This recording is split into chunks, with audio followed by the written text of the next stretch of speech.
ചില പുസ്തകങ്ങൾ ഇടയ്ക്കിടയ്ക്ക് വായിച്ചു നോക്കാൻ തോന്നും. എഴുത്തുകാരൻ്റെ ചില വരികളും പുസ്തകത്താളിൽ പരാമർശിക്കുന്ന സംഭവ വികാസങ്ങളുമൊക്കെ അതിന് പലപ്പോഴും പ്രേരണയാവാറുണ്ട്.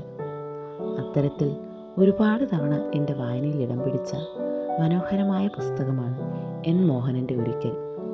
തൻ്റെ ജീവിതത്തിൽ ഏറ്റവും അധികം സ്വാധീനം ചെലുത്തിയ സ്ത്രീയെപ്പറ്റി എന്തെങ്കിലും എഴുതി കൊടുക്കണമെന്ന് എഴുത്തുകാരനോട് ആവശ്യപ്പെടുകയും അതാരാണെന്ന് കണ്ടെത്തി ആ സ്ത്രീയെക്കുറിച്ച് മനോഹരമായ ഭാഷയിൽ എഴുതപ്പെട്ട ഒരു രചനയാണിത്.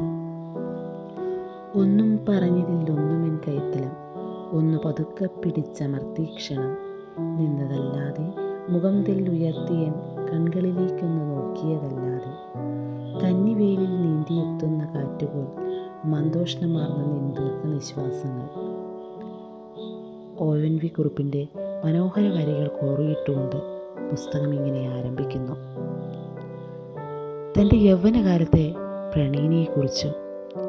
ഒരു ദിവസം യാത്ര പോലും പറയാതെ കടന്നുപോയ പ്രണയിനിയെ വർഷങ്ങൾക്കപ്പുറം ആകസ്മികമായി കണ്ടുമുട്ടുന്നൊക്കെയാണ് കഥയിൽ. കഥ ഇങ്ങനെ അവസാനിക്കുന്നു. എന്നിട്ടും അവൾ അറിഞ്ഞില്ല, ആഴക്കടലിനേക്കാൾ അഗാധമായിരുന്നു എൻ്റെ പ്രണയം.